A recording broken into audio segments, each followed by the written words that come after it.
Hello students, how are you all. कैसे हैं आप सब। आप सबका स्वागत है PW फार्मा चैनल पर। आज हम यहाँ पर एक बहुत ही इम्पॉर्टेंट डिस्कशन करने वाले हैं जो कि होने वाला है जितने भी बच्चे फार्मेसी डिग्री कर रहे हैं वो कौन से ऑनलाइन सर्टिफिकेशन कर सकते हैं और अपने आप को दूसरों से अलग बना सकते हैं।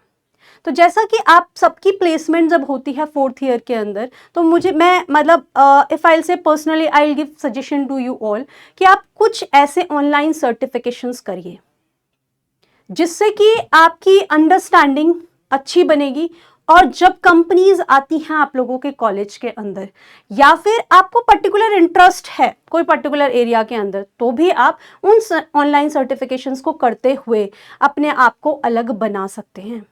और अपने आप को अलग बनाना बहुत ज़रूरी है, इसीलिए हम बात करते हैं स्किल की। स्किल क्या है, आप कैसे अलग हैं दूसरे से, आपको कैसे नॉलेज इस पर्टिकुलर एरिया की ज़्यादा है। यहाँ पर हम वही बात करने वाले हैं कि कौन कौन से ऑनलाइन सर्टिफिकेशन हमको करने चाहिए। काफ़ी सारे स्टूडेंट्स का डाउट रहता है कि मैम कौन से ऑनलाइन सर्टिफिकेशन हम करें, कौन सा अच्छा रहेगा। तो बहुत सारे ऑनलाइन सर्टिफिकेशंस हैं स्टूडेंट्स, कुछ फ्री होते हैं, कुछ के अंदर क्या है कि आप कंटेंट तो पढ़ सकते हो पर सर्टिफिकेशन के लिए आपको पे करना पड़ेगा। कहीं कहीं पर आपको ऐसा भी है कि कुछ ऐसे पोर्टल्स होते हैं जिनके थ्रू आप यू कैन से कंटेंट को एक्सेस कर सकते हो only for a very shorter duration of time, उसके बाद आपको सब्सक्रिप्शन लेना होता है। बट ये सारी बातें हम एक न्यू यू कैन से वीडियो के अंदर डिस्कशन कर लेंगे। अभी हम यहाँ पर सिर्फ ये बात डिस्कस करने वाले हैं कि कौन से ऑनलाइन सर्टिफिकेशंस करने चाहिए। तो आपको पहली बात तो इसकी अवेयरनेस होनी चाहिए, फिर आप इनको चेकआउट करिए, इनको देखिए कि हाँ ये कहाँ से आप कर सकते हैं। आपको इंटरेस्ट है उस पर्टिकुलर एरिया के अंदर और आपको इसी तरीके की कंपनीज भी चाहिए कि हाँ हमको अपना करियर इसी तरफ बनाना है, तो हम यहाँ पर वही इंपॉर्टेंट टॉपिक्स डिस्कस करेंगे। ठीक है, चलिए देखते हैं कि कौन कौन से एरियाज यहाँ पर होने वाले हैं।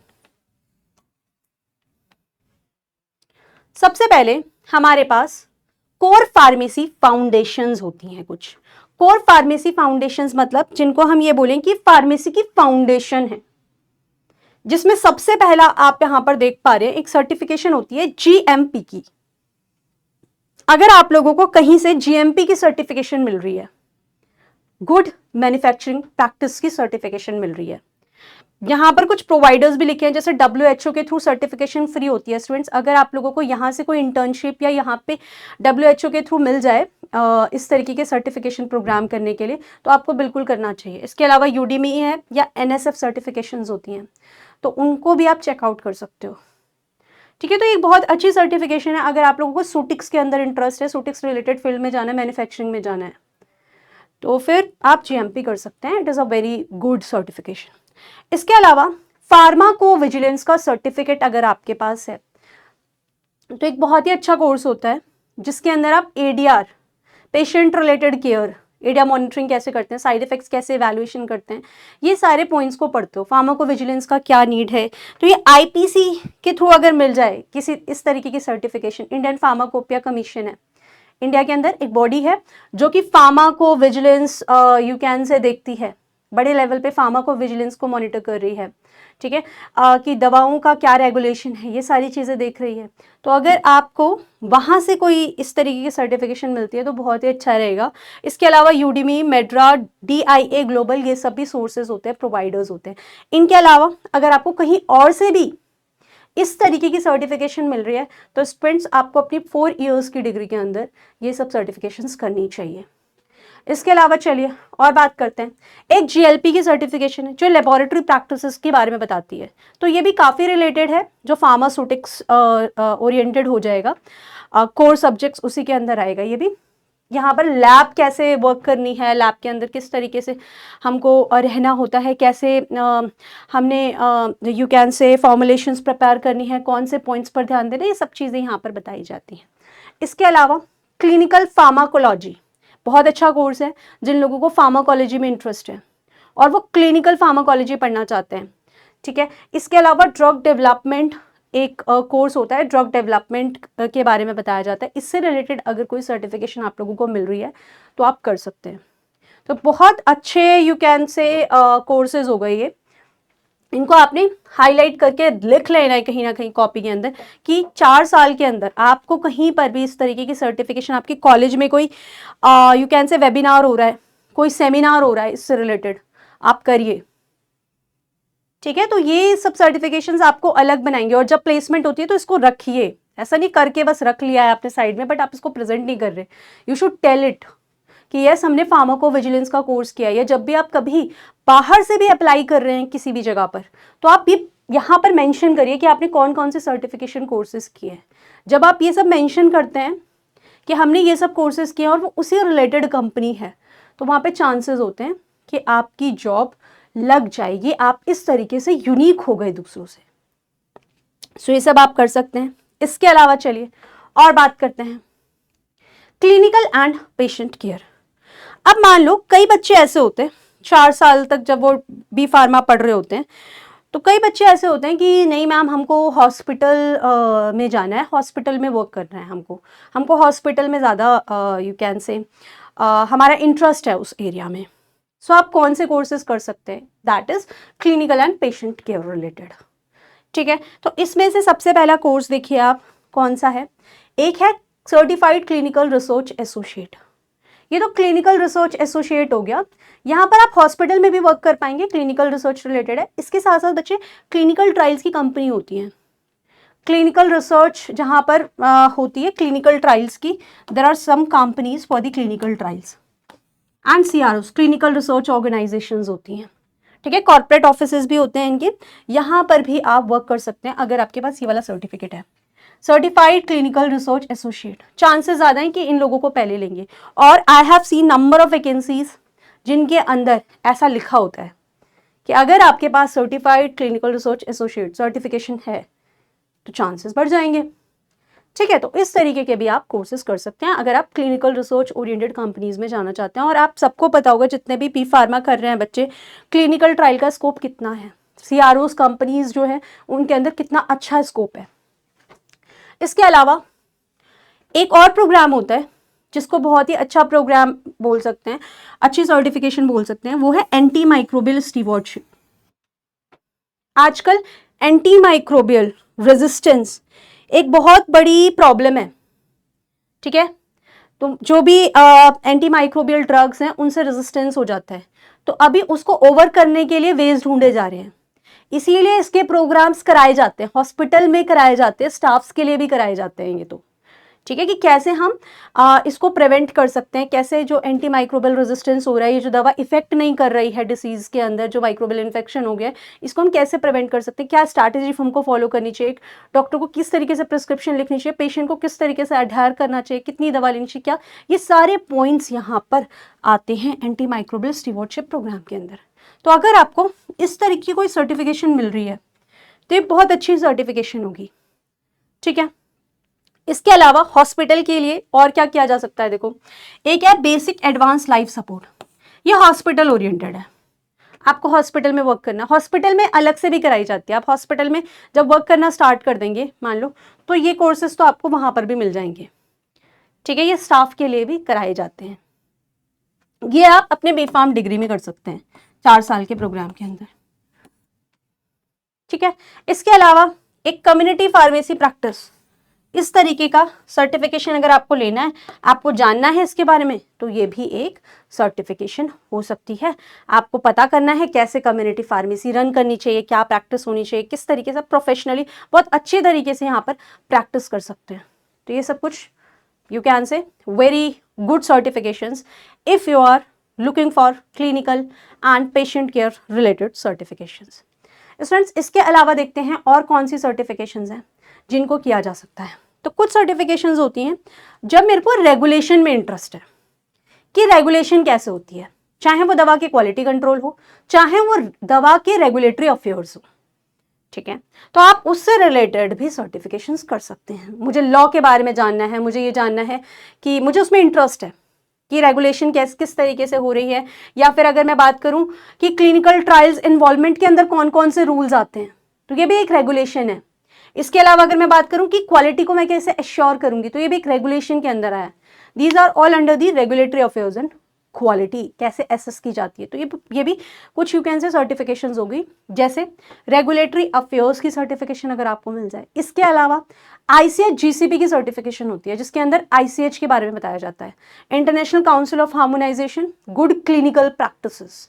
It's also very good you can say certification for the clinical trials, how to do the clinical trials. ये CROs में भी बहुत इंपॉर्टेंट होती है, क्लिनिकल रिसर्च ऑर्गेनाइजेशंस के अंदर।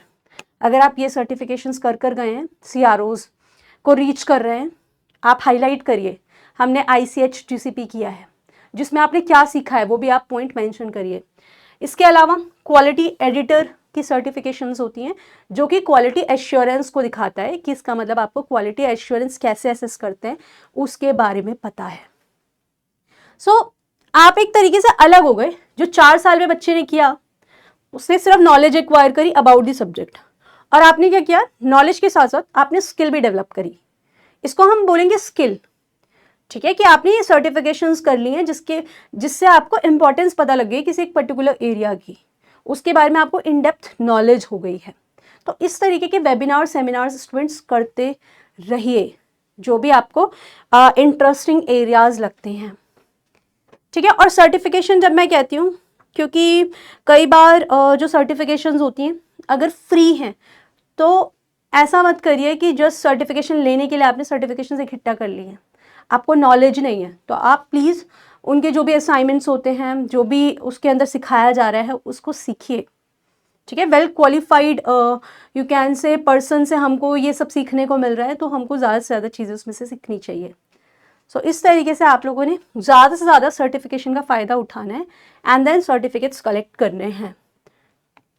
चलिए, इसके अलावा कुछ ऐसे होते हैं बच्चे जिनको मैं रिसर्च और टेक स्किल बोलूँगी, और इसे मैं सबसे अच्छा बोलूँगी, टेक स्किल दे रहा है ये, टेक स्किल, ठीक है। तो ये कुछ ऐसे एरियाज हैं जहाँ पर आपको सॉफ्टवेयर की नॉलेज होनी चाहिए, ठीक है। आपको कोई नया सॉफ्टवेयर मिल रहा है सीखने को, तो कंपनी बहुत ज़्यादा डिमांड करती है इन चीज़ों की कि अगर कोई स्टूडेंट के पास इस तरीके की सॉफ्टवेयर स्किल्स भी हैं, या उसको डाटा एनालिसिस करना आता है। आप लोगों ने सुना होगा डाटा साइंस, डाटा एनालिटिक्स, इसका स्कोप बहुत अच्छा है। तो फार्मा के अंदर मैं इस चीज़ को इनकॉर्पोरेट कर रही हूँ, तो ये बहुत अच्छा ग्रो करेगा अगर कोई भी स्टूडेंट इसमें अपना करियर बनाता है डाटा साइंस के अंदर, ठीक है। तो ये बहुत ही यू कैन से बहुत ही अच्छी अपॉर्चुनिटी रहती है। तो आप क्या कर सकते हैं, देखो बायोस्टैट्स सीख सकते हो, बायोस्टैट्स इन पब्लिक हेल्थ, कैसे पब्लिक हेल्थ में बायोस्टैट्स को इनकॉर्पोरेट करना है, तो उसके अंदर जो भी कैसे सिग्निफिकेंस डिसाइड करनी है, टी वैल्यू, पी वैल्यू, ये सारी चीज़ें कैसे निकालते हैं, कैसे डाटा को एनालिसिस करते हैं, ये सब चीज़ें इसके अंदर बताई जाती हैं। तो आप रिसर्च, कोई भी रिसर्च हो रही है कंपनी के अंदर, वहाँ पर बायोस्टैट्स का एक पर्सन चाहिए होता है। आपने सर्टिफिकेशन करी हुई है, बहुत ही अच्छा रहेगा। इसके अलावा बायो इन्फॉर्मेटिक्स, तो बायो इन्फॉर्मेटिक्स एक यू कैन से एक नई ब्रांच है जिसको कि फार्मा के अंदर एंटर किया गया है। तो अभी इसको बोलेंगे फार्माको इन्फॉर्मेटिक्स। इवन इसके अंदर पूरी डिग्री भी होती है, फार्माको इन्फॉर्मेटिक्स। यहाँ पर सॉफ्टवेयर की नॉलेज दी जाती है कि फार्मेसी के अंदर कौन कौन से सॉफ्टवेयर इस्तेमाल कर सकते हैं। तो आप M.Pharm करेंगे ना, आपको बहुत यूज आएगा ये। और अगर आप कोई ऐसी कंपनी के अंदर जा रहे हैं जहाँ पर, और ऑफकोर्स हर जगह होता है, जितनी भी आपके कॉर्पोरेट जगहें हैं जहाँ पर भी हेल्थ केयर रिलेटेड जो भी इंडस्ट्रीज हैं जहाँ पर रिसर्च ओरिएंटेड वर्क हो रहा है, वो उन सब जगहों पर बायो इन्फॉर्मेटिक्स का यूज़ हो रहा है। वहाँ पर वो सिस्टम के अंदर नए नए सॉफ्टवेयर जो भी यूज़ करने हैं related with the research, human research, ठीक है। डिसीज एराडिकेशन क्या करना है, या फिर कोई नई रिसर्च करनी है डिसीज रिलेटेड, कोई ड्रग रिलेटेड हमको मोइटी आइडेंटिफाई करनी है, वो सब चीज़ें बायो इन्फॉर्मेटिक्स के थ्रू होती हैं। यहाँ पे आपको कंप्यूटर रिलेटेड सॉफ्टवेयर मिलते हैं, ठीक है। इसके अलावा क्लिनिकल डाटा को कैसे मैनेज करना है, तो इस तरीके के भी आप प्रोग्राम्स कर सकते हैं। ये भी एक सर्टिफिकेशन है for the clinical research organisations के लिए। इसके अलावा आपके पास कुछ ऐसे सॉफ्टवेयर हैं जो आप सीख सकते हैं फार्मास्यूटिकल डाटा एनालिटिक्स के अंदर, जैसे SAS, ठीक है। एक SAS का सॉफ्टवेयर होता है, प्रोग्राम होता है, इसको भी आप सीख सकते हो SAS, ठीक है। बहुत ही अच्छा रहेगा अगर आपको SAS आता है, या फिर R आता है, या फिर पाइथन आता है। तो आप समझ रहे हैं मतलब जो एक इंजीनियरिंग के बच्चों को सिखाया जा रहा है, ठीक है, इंजीनियरिंग के बच्चों से एक्सपेक्ट किया जा रहा है कि हाँ उनको ये सब चीज़ें आती होंगी। अभी फार्मा के अंदर भी हम ये सब चीज़ें अप्लाइड करें तो आप तो बेस्ट ही हैं, फिर तो आपको ये भी आता है, आपको सैस भी आता है, कैसे आपको सैस इनकॉर्पोरेट करना है। हालांकि ये जो प्रोग्राम्स हैं, ठीक है, थोड़े से टाइम टेकिंग है, पर आप इनको सीखेंगे ना आप बिल्कुल अलग होंगे। आप कभी किसी कंपनी के अंदर ये चीज़ अगर बता दें, आपके कॉलेज में कोई कंपनी आई है, आपने बता दिया मुझे सैस आता है, मुझे आर आता है, पाइथन, आप वैसे ही अलग हो गए बिल्कुल, ठीक है। तो ये सब चीज़ें ना आपको अलग बनाती हैं, आपको खुद पता होना चाहिए आप कैसे अलग बनोगे, नहीं तो फिर आप भीड़ में चलते रहो, ठीक है। और उसके बाद क्या होगा, फिर आप ये खुद सोचते हो कि मेरे को क्यों नहीं मिला, मेरे को इस कंपनी में प्लेसमेंट क्यों नहीं मिला, मेरे को क्यों नहीं मिल रही है जॉब। तो इसीलिए आपको अलग बनाना पड़ेगा। अभी ये डिमांड है, ठीक है, क्योंकि कंपनी सबको, सारे बच्चों को नहीं लेके जाएंगी ना, वो उन्हीं को लेके जाएंगी जो अलग दिखेंगे, जो अलग होंगे।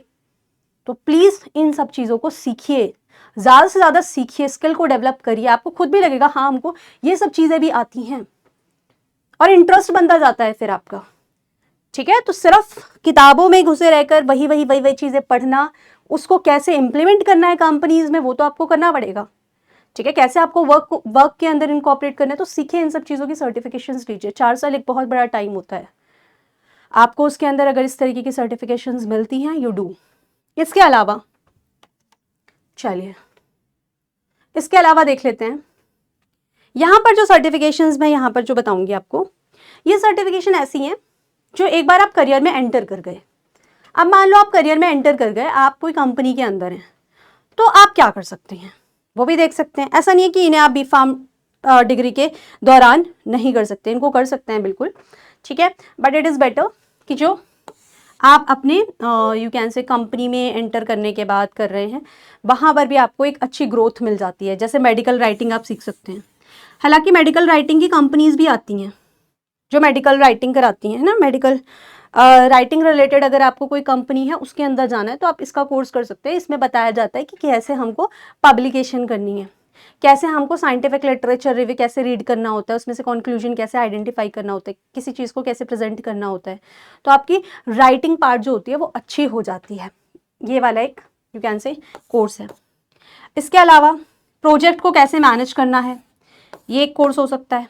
इंग्लिश तो ऑफकोर्स रिक्वायर्ड है ही, तो वो किया जा सकता है, ठीक है। पब्लिक हेल्थ से फाउंडेशन रिलेटेड कोई कोर्स हैं, जैसे मान लो कि एपिडेमियोलॉजी से आपको रिलेटेड कोई कोई कोर्स मिल जाए जिसके अंदर हमको डिसीज से रिलेटेड डाटा, स्टैटिस्टिक्स, इन सब पे इस तरीके का कोर्स मिलता है, तो वो भी किया जा सकता है, which is under the public health foundations, ठीक है। तो ये कुछ मैंने आप लोगों को टॉप पॉइंट्स बताए। जैसे आप लोगों को ये रहता है मैम कौन सा कोर्स करें, कई बच्चे ऐसे हैं जिनको यही नहीं समझ में आता कौन सा कोर्स करें। आप इंट्रोस देखिए, कोर्सेज मैंने आपको बताया, ठीक है। सो क्लिनिकल रिलेटेड आप कोर्स कर सकते हैं, पीवी रिलेटेड कोर्स कर सकते हैं, मेडिकल राइटिंग रिलेटेड कोर्स कर सकते हैं, ICGCP रिलेटेड कोर्स कर सकते हैं। तो ये सब कोर्सेज बहुत इंपॉर्टेंट कोर्सेज के अंदर आते हैं। इसके अलावा सॉफ्टवेयर के कोर्सेज भी कर सकते हैं, जैसे अभी SAS, R, पाइथन बताया, या फिर बायोस्टैट्स के कोर्स कर सकते हैं इन दी पब्लिक हेल्थ जो होता है। इसके अलावा देखो यहाँ पर कुछ कोर्सेज और भी मेंशन है जो कि कंट्री स्पेसिफिक लाइसेंसिंग रिलेटेड है, ठीक है। इसके अंदर हम क्या देखते हैं, यहाँ पर जो कोर्सेज है, अगर आप अब्रॉड जाना चाहते हैं, अपना करियर बाहर बनाना चाहते हैं, तो फार्मासिस्ट, आप हैं फार्मासिस्ट, B.Pharma कर लेंगे, या D.Pharma वाले बच्चे हैं तो उनको बाहर अपना करियर बनाना है और फार्मासिस्ट बनना चाहते हैं वो, तो हर एक कंट्री के अपने स्पेसिफिकेशंस होते हैं कि आप कैसे वहाँ पर जाकर फार्मासिस्ट बन सकते हैं। तो यहाँ पर कुछ लाइसेंसेस एग्जामिनेशन होती हैं, लाइसेंस एग्जामिनेशंस लाइक NPLX, ठीक है। ये North American pharmacist licence examination होती है, US के अंदर ये US कंडक्ट कराता है, USA, एंड थ्रू दिस आप फार्मासिस्ट बन सकते हैं। इसके अलावा PEBC इवैल्यूएशन एग्जामिनेशन होती है, कनाडा कराता है इसको, ये फार्मेसी एग्जामिनिंग बॉडी है कनाडा की। तो फार्मासिस्ट अगर आपको वहाँ बनना है तो PEBC के थ्रू आप बन सकते हैं। तो कई बच्चों का सपना होता है मुझे कनाडा निकलना है, मुझे कनाडा जाना है, मुझे वहाँ फार्मासिस्ट बनना है, तो ढूंढिए कौन सा एग्जाम होता है। ऐसा नहीं है 4th ईयर निकल गया उसके बाद फिर 5th ईयर में आप घर बैठ के उसके बाद डिस्कस कर रहे हैं क्या क्या चीज़ें हैं, तो पहले से प्रिपेयर रहिए। इसके अलावा GPHC रजिस्ट्रेशन असेसमेंट हो सकती है यूके में, ऑस्पेप की एग्जामिनेशन होती है, बहुत सारी एग्जामिनेशन होती है, ठीक है। कैप्स की एग्जामिनेशन होती है, कैप्स ठीक है, ऑस्ट्रेलिया कंडक्ट कराता है ये। इसके अलावा ऑस्पेप की एग्जामिनेशन होती है, ओवरसीज है ये, ओवरसीज फार्मेसी असेसमेंट प्रोग्राम होता है, यूके कंडक्ट कराता है इसको,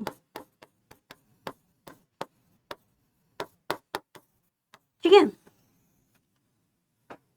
सो इस तरीके की भी ये सब लाइसेंसिंग एग्जामिनेशंस हैं यू कैन से, तो इनके थ्रू भी आप बाहर भी निकल सकते हैं इस तरीके की अगर आपको सर्टिफिकेशंस मिल जाती हैं।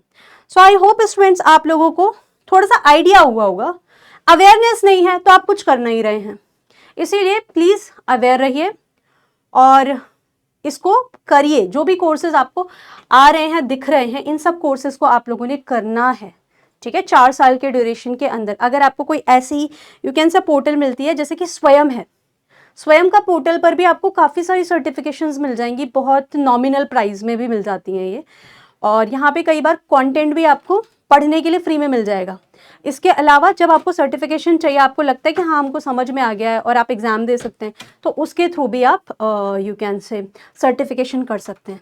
लेकिन स्वयं पे जो आपको सर्टिफिकेशंस मिलेंगे वो कोर फार्मेसी रिलेटेड सब्जेक्ट्स होते हैं, ठीक है। अगर आपको कुछ अलग से देखना है जैसे बायोस्टैट्स रिलेटेड, या फिर आप कोई यू कैन से बायोस्टैट्स रिलेटेड जो सॉफ्टवेयर्स हैं जैसे आर सॉफ्टवेयर है या फिर सैस है या पाइथन है, इसके बारे में सीखना है, तो आपको अलग कोई पोर्टल्स के थ्रू देखना पड़ेगा जहाँ पे प्राइस भी आपको नॉमिनल पड़े और सारी चीज़ें सीखने को मिल जाएं। तो बहुत अच्छे सॉफ्टवेयर्स के अंदर आते हैं, ये काफ़ी अच्छी सर्टिफिकेशंस के अंदर आते हैं।